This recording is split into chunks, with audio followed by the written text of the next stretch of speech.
Hello and welcome to the BA Sports Podcast. We are going to go into my NFL draft predictions for this upcoming week. The NFL draft starts on Thursday and runs through the week.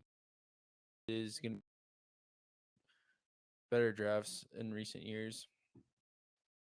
And so let's get started. I'm going to go through all of my picks, kind of what I'm thinking for each pick, what team needs for each team need to be addressed, and how we can do that through this draft. And let's get started with the number one pick, the Carolina Panthers, who traded up for this pick, got it from Chicago, gave up a lot doing so. They did this, I think, to get their quarterback, which I believe is Bryce Young. This one's pretty easy. It's either Young or Stroud. There's really no debate here. I think it's Bryce Young, though. But it's one of the two. And then for the second pick, it's going to be the Houston Texans. This pick, I believe, is going to be CJ Stroud. They really need a quarterback. There's no doubt about it. There have been rumors that they aren't going to take a quarterback. I just think it's smoke screens. The Chargers GM said most GMs and everyone throw smoke screens. They're not going to tell you what they actually want to do, besides the Panthers, who have the number one pick, I believe. I don't even think they tell you that they're going to go Bryce Young, but yeah, CJ Stroud at two. I mean, people are saying Will Anderson Jr. and for the Texans to skip on a quarterback. I just don't see that. They may not be in this position again. And while their new head coach is very defensive minded, coming from the 49ers defensive coordinator position, I just think they've got to take CJ Stroud. He's one of the two quarterbacks in this draft that I think can make a difference right away and will help them out from day one. They can get defense at the 12th pick if they really need it, which they do. They need a lot, but this is a good building block for the Houston Texans. CJ Stroud is my pick for them. And let's get into number three, the Arizona Cardinals. There have been rumors that they're going to trade this pick. I could see it if someone wants Anthony Richardson or Will Levis and is afraid the Colts are going to take Anthony Richardson or Will Levis. So they want to get ahead of them. The teams I can see trading up could be Las Vegas. I just don't think they do it because they just got Jimmy G and they can fill that need later in the draft or even next year. Another team I could see trading up is Tennessee. They really need a quarterback. I don't think they like Malik Willis, and Ryan Tannehill doesn't have a lot left. Another surprise could be Detroit. Jared Goff's contract is going to be expiring soon, and they need a quarterback, but I just don't think they need to trade up. They have the sixth overall pick. If they really want to take a quarterback, I feel they can take one there or later in the draft. Another team I put on this list, there's four teams I really think that can trade to three, is the Jets. If somehow the Aaron Rodgers trade does not work out, which today, as of Sunday, April April 20, what's the date today? April 23rd, Sunday, April 23rd, they have resumed trade talks for Aaron Rodgers going to the Jets. If it somehow doesn't pan out, I mean, maybe they can trade up to number three and take an Anthony Richardson or Will Levis, but I think Will Levis is a little too far of a reach for them to trade up. They could get him back at where they're at right now, which is pick number 13. I believe he's not going to go that far, but they could end up taking him at 13 if they really need a quarterback. I think the Cardinals stay at this pick, take Will Anderson Jr. They really need an edge rusher. They need to add to this defense. The defense was pretty bad last year, as you all saw. A lot of need up front with J.J. Watt going and retiring. Will Anderson Jr. would be an awesome get for this team. I really like him going to the Cardinals at 3. Let's move on to number 4, Indianapolis. And this one I really like. I think they take Anthony Richardson mainly because Shane Steichen is their new head coach. And who did Shane Steichen help build and develop? That would be Jalen Hurts, who's very similar to Jalen Hurts. That's Anthony Richardson. Anthony Richardson is super talented. His combine stats were off the charts. He is a Really, really super athlete quarterback. I think he has a lot of similarities that Jalen Hurts has, except I believe Anthony Richardson can be better. They just got to develop him correctly. He's going to need some work. His wide receivers at Florida didn't really help him that much. They dropped a good amount of passes. He had a 53 or 54% completion percentage in college, which is not great. But if you look at the drops, it's why that was so low. And he has the ability to run. I mean, watching him at Florida was so exciting. He just has that ability, like Lamar Jackson, to make plays on the run. And I think that they will take him here at number 4. Another one they've been talking about is Will Levis going here. I just don't see it. Anthony Richardson is much more talented, in my opinion, and I think the Colts probably believe they can develop him into a better quarterback than most think. And he is raw. He needs development, but pairing him with this offensive line that is one of the best in the league, Jonathan Taylor, one of the best running backs in the league, Michael Pittman Jr., Alec Pierce, you got Jelani Woods, the big tight end they I believe drafted last year. He's a stud. And I think they will add Anthony Richardson at number 4 to address their quarterback situation, which has been Philip Rivers and Matt Ryan over the past 2 years. And I think they're just tired of taking those veteran quarterbacks and hoping they'd work out for a season or two. I think they're going to really take the long term approach here and develop Anthony Richardson into a good quarterback with Shane Steichen, who helped Jalen Hurts. And let's move on to number 5. This one is quite a steal, in my opinion, even though there's concerns around the player. It's going to be Jalen Carter, the defensive tackle out of Georgia. I just think that this defensive tackle is the best in the draft. He's one of the top 3 players in the draft.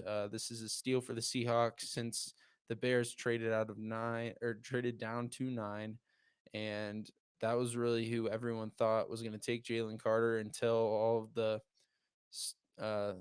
news came out about him at Georgia and the concerns started. But I think that the Seahawks have a good team around them and a good staff around them to kind of help develop Jalen Carter and make sure he doesn't get into trouble. This is a pretty easy pick. I mean, if they really want to, they could go Tyree Wilson, but I think Jalen Carter is the better player here. So I believe the Seahawks don't go quarterback in Will Levis, don't trade up to go quarterback because they just signed Geno Smith to a 3-year contract. This is an easy one. Jalen Carter, number 5. Let's move on to number 6, the Detroit Lions. I have them selecting Tyree Wilson. I really weighed options here, mainly because Detroit traded away Jeff Okuda, saved them $5 million. They did add defensive back help in the offseason with Cam Sutton, CJ Gardner Johnson, and I'm missing one more, but yeah, they added another one. They could go Christian Gonzalez or Devon Witherspoon with this pick. Think they will. I think they learned their lesson with taking Jeff Okuda early in that one draft. It didn't pan out for them. I think they're going to take a defensive lineman, edge rusher Tyree Wilson, because I just think they learned their lesson. They can take a cornerback with their later pick at 18, which I have them doing. We will get to that later. But yeah, I just do not see them really it's not really reaching on a corner, but I think they just believe that since this cornerback class is so deep, they will be able to get their guy a little later. Don't have to do a top 10 pick on a corner again. So I'm going to go Tyree Wilson to pair with Aiden Hutchinson on the edge for the Detroit Lions. Let's move on to number 7, the Las Vegas Raiders. The Las Vegas Raiders have added Jimmy G. I don't believe they're going to need to take Will Levis here. I think they're going to wait and take a quarterback later. I could see them taking Hendon Hooker later, just because I don't think they really need a quarterback right now with Jimmy G, and they don't need to waste this number 7 pick.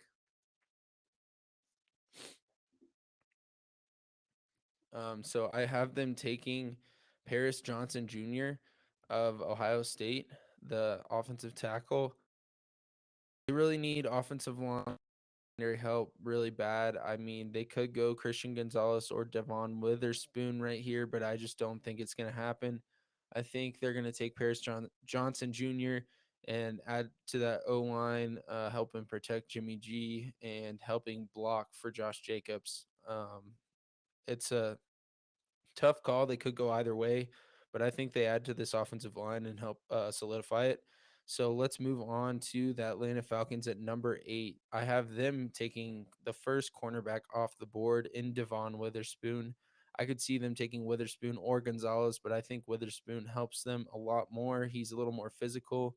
I think he's a little smaller than Gonzalez, but he's a little more physical, which I think the Falcons really like. Even though they have a stacked secondary, just traded for Jeff Okuda, have AJ Terrell, added Jesse Bates in free agency. I think that Okuda isn't really a long term option. It's kind of a let's buy him low and see what he's got. Maybe we'll extend him after this, but having those three cornerbacks would make this secondary a very young, elite secondary that has the potential to be one of the better secondaries in the league. So adding Devon Witherspoon will make them very dangerous. It's kind of giving him insurance for trading for Okuda, and I think they could go O line, D line here as well in Peter Skoronski or Lucas Van Ness. But I just think adding a corner will help that defense. They added Calais Campbell as a defensive end this offseason, so I just don't think they're gonna go for Lucas Van Ness. I could see them very well going for Peter Skoronski if they really want to help that O line, but I like Devon Witherspoon. So I'm going with him here. And then number 9 is the Chicago Bears, traded from the Carolina Panthers. They got a lot in return. I really think Justin Fields needs help here. I don't think they're going to go defense. I think they're going to go offensive line. And I have them taking tackle Darnell Wright out of Tennessee, who is a stud tackle. I believe he did not allow a sack for them last year on Hendon Hooker, which is amazing, and that will help them tremendously. I could see them going Peter Skronsky here if they view him as a tackle, but most view him as a guard because of his arm length. But I think they're just going to go Darnell Wright, solidify that tackle position. Even though Skronsky could be a good pick here, I have them taking Darnell Wright. Number 10, this is the first trade I have of the draft. It's going to be the Philadelphia Eagles trading back to number 14 and the Patriots trading up to number 10. The Patriots are going to take Peter Skoronski, who slipped past the Chicago Bears.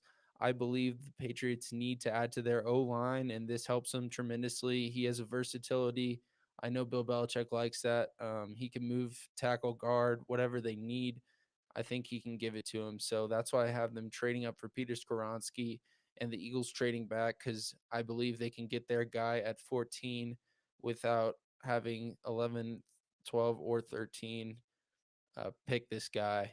So let's move on to the Tennessee Titans at 11. I have them selecting Will Levis. I think they go quarterback here. If they don't believe in Malik Willis, Ryan Tannehill is getting old. Will Levis is kind of a steal here. He's outside of the top 10. Everyone thought he would be a top 5 pick. So I think this is kind of a steal if they can get Will Levis right here. I could also see them going offensive line here, but having Peter Skoronski going 10 to the Patriots, I believe they're going to take Will Levis. I just think if Skoronski falls to him, they probably take him, but I think someone's going to trade up and try and grab him if the Bears do not do that and select Darnell Wright, like I think they will. And so Will Levis to the Tennessee Titans should help them. He's got a good amount of young weapons. I wish they still had AJ Brown for him, but he's got Derrick Henry for the run game. They really need the other young options to step up. But yeah, Will Levis is a good pick, I think, here for the Titans, and they could move on from Malik Willis pretty quickly. Like I said, they really don't like him that much. But let's move on to number 12. The Houston Texans select Lucas Van Ness. This is their defensive emphasis. They wanted to select at number 2 in taking Will Anderson Jr. They waited a little bit, took a quarterback they really need, and now they can get their defensive end, Lucas Van Ness. He is a stud pass rusher out of Iowa.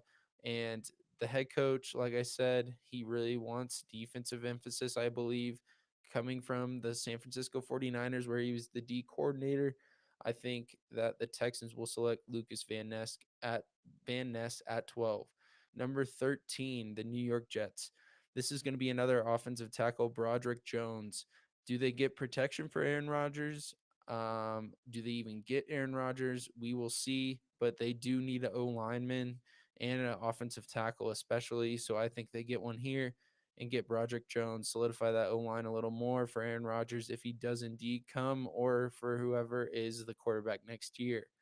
And now, number 14, the trade back for Philly worked out for him. They got Bijan Robinson at number 14. I can't believe he slipped this far, but I mean, really, no one wants to take a first round running back. I could see him slipping past the Eagles too, but I think this is a good get for them. Even though they have a young running back core, they lost Miles Sanders. I just think Bijan Robinson helps put them over the edge and try and get them back to Super Bowl again. I just think he just makes him so much better. So that's why I have him taking Bijan Robinson. He's just a difference maker, and getting him at 14 isn't terrible. Outside the top 10 for this running back, who's probably a top 3 player in this class, I think that's a good get for the Philadelphia Eagles. Let's move on to number 15, the Green Bay Packers. The Green Bay Packers are going to select Jackson Smith Ninjigba. Yes, I said Jackson Smith Ninjigba because the Packers aren't known for taking a wide receiver or an offensive weapon in the first round, but I think they got to do it here, help Jordan Love out.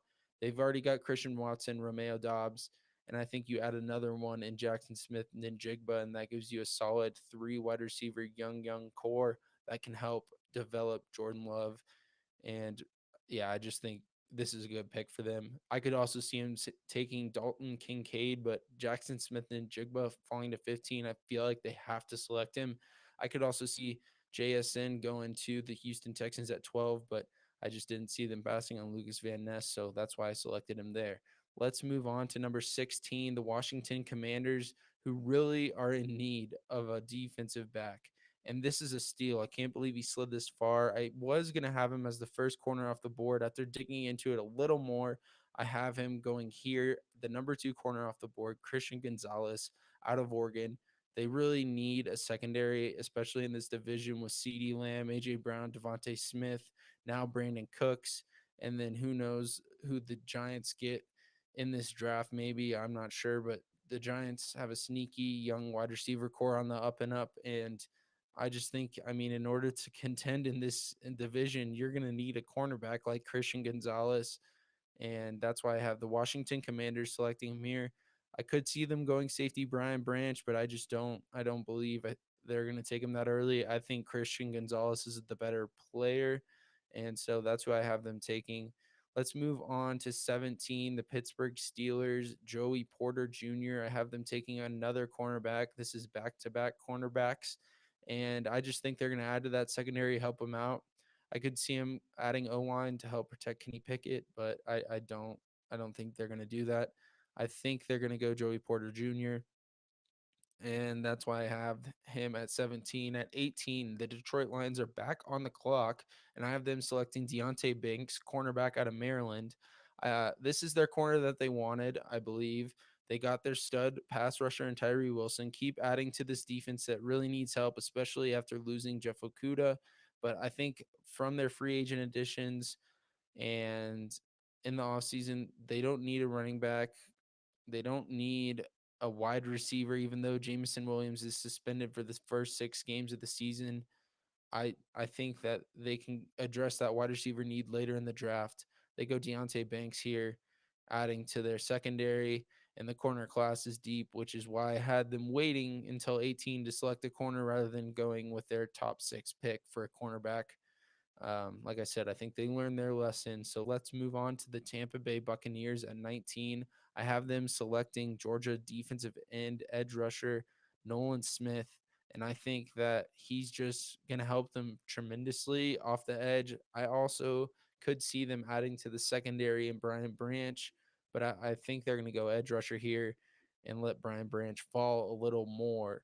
The Seattle Seahawks are back on the clock in the first round at pick number 20, and I have them selecting another defensive lineman. They already took Jalen Carter at number 5, and I think they're going to take edge rusher here edge rusher Miles Murphy from Clemson. I really think this just helps solidify that defensive line even more. Their cornerbacks could use help, but with Deontay Banks, Joey Porter Jr., and Christian Gonzalez going back to back to back, 2 picks before them, I think they're going to go defensive line because the next cornerback, I just believe, is a little bit more of a fall off here. And I think they believe probably Miles Murphy is way more talented. I mean, I do. So I don't see why the Seahawks wouldn't. So I have them. That's why I have them going Miles Murphy rather than a defensive back or an offensive player because they fortified that a little bit last year with their offensive line. And their offensive line looked good last year. So I don't think they need to address that right away. Let's move on to the Los Angeles Chargers at 21. I have them selecting wide receiver Jordan Addison out of USC, keeping the Cali guy local. And I believe they're going to go wide receiver here because, Keenan Allen's getting up there in age. Mike Williams never staying healthy each year. It's really concerning. So I think that they add a stud in Jordan Addison. That would give them three wide receivers I really think could make a difference for this offense. And Austin Eckler, the whole scenario of him leaving possibly in the next year or so, that's a little concerning. So get three wide receivers that are studs: Jordan Addison, Keenan Allen, Mike Williams. I like that three wide receiver combo for the Chargers and Justin Herbert. So have them taking Jordan Addison. I just think it helps that offense a lot. I could see him going cornerback, but like I said about the Seahawks, the corners just went off the board 2 picks before them. And I think there's a little bit of a drop off. So I say they wait on corner and go Jordan Addison out of USC. Let's move on to the Baltimore Ravens. They select Quentin Johnson, wide receiver out of TCU.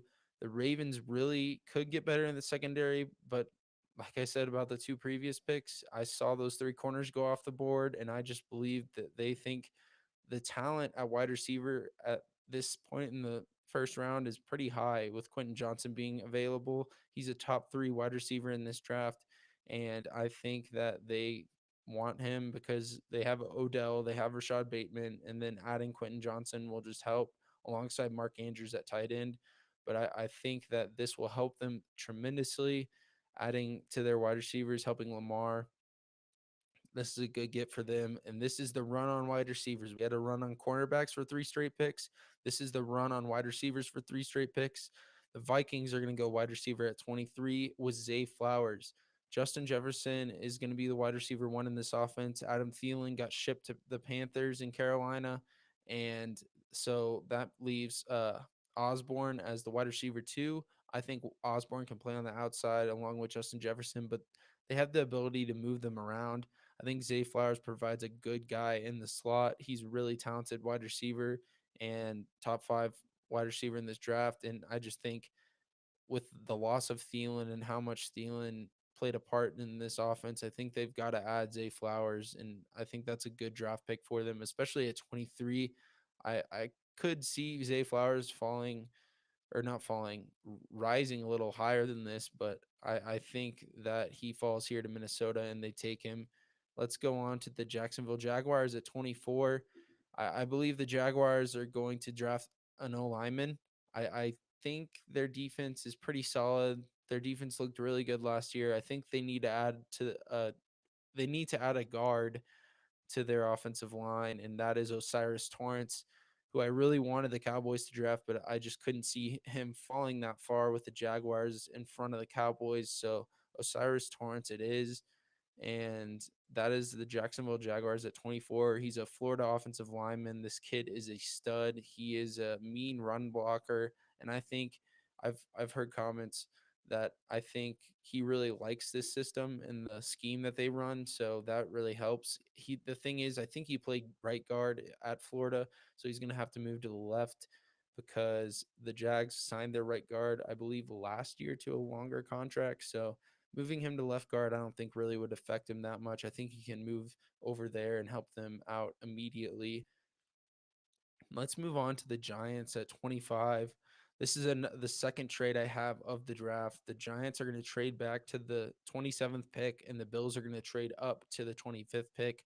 Bills were afraid that Jameer Gibbs will not make it past the Cowboys after the rumors about the Cowboys drafting a running back in round one with Pollard not being healthy to end the season, and just the offseason they didn't really add a running back. So I think the Bills get a little scared here, get their guy in Jameer Gibbs. It may be a little bit of a reach, but I think they need to get him because they just lost Devin Singletary. They do have James Cook, brother of Dalvin Cook.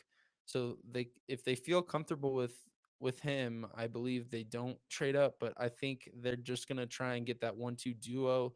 And I mean, what a better 1-2 punch than James Cook and Jameer Gibbs. I think that would be a scary offense, to say the least, in Buffalo if they do this. So I have them trading to 25. The Buffalo Bills select Jameer Gibbs. The Cowboys are now on the clock at 26. And I think Dallas here has got to go offensive line, defensive line, or running back. No Bijan, no Jameer Gibbs. I think they wait on running back. This class is really deep. I think they can get a running back in the later rounds. So I'm going to have them go defensive line here. I had them going offensive line for a little while, but then I couldn't see O'Cyrus Torrence falling this far, and I didn't want them to take a John Michael Schmitz or an Anton Harrison. So I have them selecting stud defensive tackle out of Pittsburgh, Kalijah Cansey. I think, everyone's comparing him to Aaron Donald because of the size, but I mean, it's hard to compare anyone to Aaron Donald. That guy is once in a generation talent, but I think he provides that talent that Dallas needs, a young defensive tackle that can disrupt this the offensive lines of other teams, including the Eagles, who have one of the best in the league. I think this really helps the Cowboys, and they can add O line or running back later in the draft. And I just think they've got to go D line here. I could see them maybe drafting an O lineman, but I just don't see it. After I was playing the scenarios out in my head and on paper, I think they're going to take Kalijah Cansey. So let's move on to 27. The New York Giants traded back, and I believe they really need linebacker help. Well, let's get them the linebacker help in Jack Campbell out of Iowa. He is one of the top linebackers in this draft, and I believe they're going to take him at number 27 with their linebacker core so thin. I don't think they need a D lineman after their draft last year. Their secondary seemed to be pretty good, and I just think they can add to that secondary later in the draft. So I'm going to go with Jack Campbell out of Iowa here. I think he's a solid pick for the Giants and helps fill a need for them. Let's move on to 28. It's going to be the Cincinnati Bengals selecting here, and they don't have many needs on offense besides maybe offensive line. I don't think they're going to take an offensive lineman here. I think they're going to get a tight end to help Jamar Chase and T. Higgins a little bit, help Joe Burrow. They don't have uh, what's his name, since he tight end they had last year. They lost him. I'm drawing a blank on his name, but yeah, without him, I think they are only down to Drew Sample. So I believe they're going to take a tight end here. Oh, Hayden Hurst was their tight end last year. That's it. And they're going to take Dalton Kincaid out of Utah. I just think he really helps them a lot more than Michael Mayer. They could take Michael Mayer, but I think Dalton Kincaid's been rising up people's boards because he's been getting uh, cleared medically that his back is healthy again, and so I think since he's rising up draft boards, getting him at 28 is quite a steal. I only have one tight end going in the first round just because I don't think many teams really need a tight end. I could have taken a tight end with Dallas, but I just didn't think they really needed it at this point. I think Kalijah Cansey provides a lot more of an impact for this Cowboys team. And so, yeah, I only have Dalton Kincaid going to the Cincinnati Bengals at 28 as my only tight end of the round one. Michael Mayer is another one that I think will be taken pretty shortly in into round two. So, Dalton Kincaid, Cincinnati Bengals, 28. Let's move on to pick 29, the New Orleans Saints. And they get John Michael Schmitz, center slash guard out of Minnesota. I really like John Michael Schmitz because of his versatility, and I think that really helps the Saints. Adding protection for Derek Carr, and also helps in the run game with Alvin Kamara if he's back, or whoever the running back is. And let's move on to number 30. I have the Philadelphia Eagles selecting Brian Branch, safety out of Alabama. I believe after losing CJ Gardner Johnson, Brian Branch is an obvious choice here. They addressed their need at running back with Bijan earlier in the draft, trading back, still being able to select him. I think Brian Branch is a good pick here for the Eagles to help solidify that secondary. I could also see them going defensive end, edge rusher here, maybe defensive lineman, but I just didn't see anyone that was worthy of that pick. So I had Brian Branch falling towards the end of round one, but still being a round one safety, which he's graded as. And the Eagles select him, helping that defense that really needs that safety help after losing Gardner Johnson. Let's move on to 31. The Kansas City Chiefs are on the clock with the last pick of the first round. Yes, I said 31 because the Dolphins had to forfeit their pick. So there's only 31 picks in the first round draft this year. The Kansas City Chiefs are going to go with Anton Harrison, tackle out of Oklahoma. They really could do a lot with this pick. I just don't think they really need much else, and they can add an offensive tackle, which will just add depth for them. I could see them adding an edge rusher here, a defensive lineman, maybe a linebacker, but I think that protecting Mahomes is probably their number one priority, and I think Anton Harrison is a good pick. He's a really highly graded for most teams.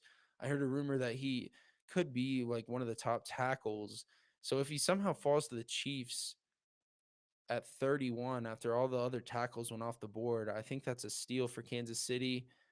I could also see them taking Zay Flowers if he somehow falls down this far. The only way I could see Zay Flowers falling down this far is, if the Cowboys, the Bills, the Vikings all pass on a wide receiver and Zay Flowers falls here to the Chiefs' lap at 31. I could see them taking him, but I just don't think Zay Flowers falls that far, which is why I have him going 23 to the Vikings. So that is my first round mock draft for this NFL draft this year. Um, kind of a couple, two trades I have, nothing too crazy.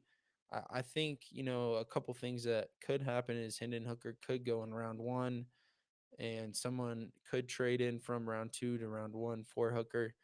I also think the Vikings could take Hendon Hooker with Kirk Cousins' contract expiring, but I believe there's a kind of a big gap between the top two quarterbacks in Bryce Young and CJ Stroud, and then Richardson, Levis, and Hooker are all kind of in the same tier. Richardson having the highest upside, I believe. Levis and Hooker a little older, which is why I don't think they have a higher upside than Richardson, and they don't look as athletic. Plus, they've both been injured, but which is why I have Richardson 3, Levis 4, Hooker 5. Levis 4, Hooker 5. I could go Levis 4A, Hooker 4B. They're so close in my opinion. Levis doesn't impress me a lot. Hooker could be a steal in round 2 if they decide to let him fall that far. I don't know. It really depends on how these teams view him with his injury. But if he falls into round 2, I think it's a steal for whoever drafts him. That is really my take on the first round of the draft.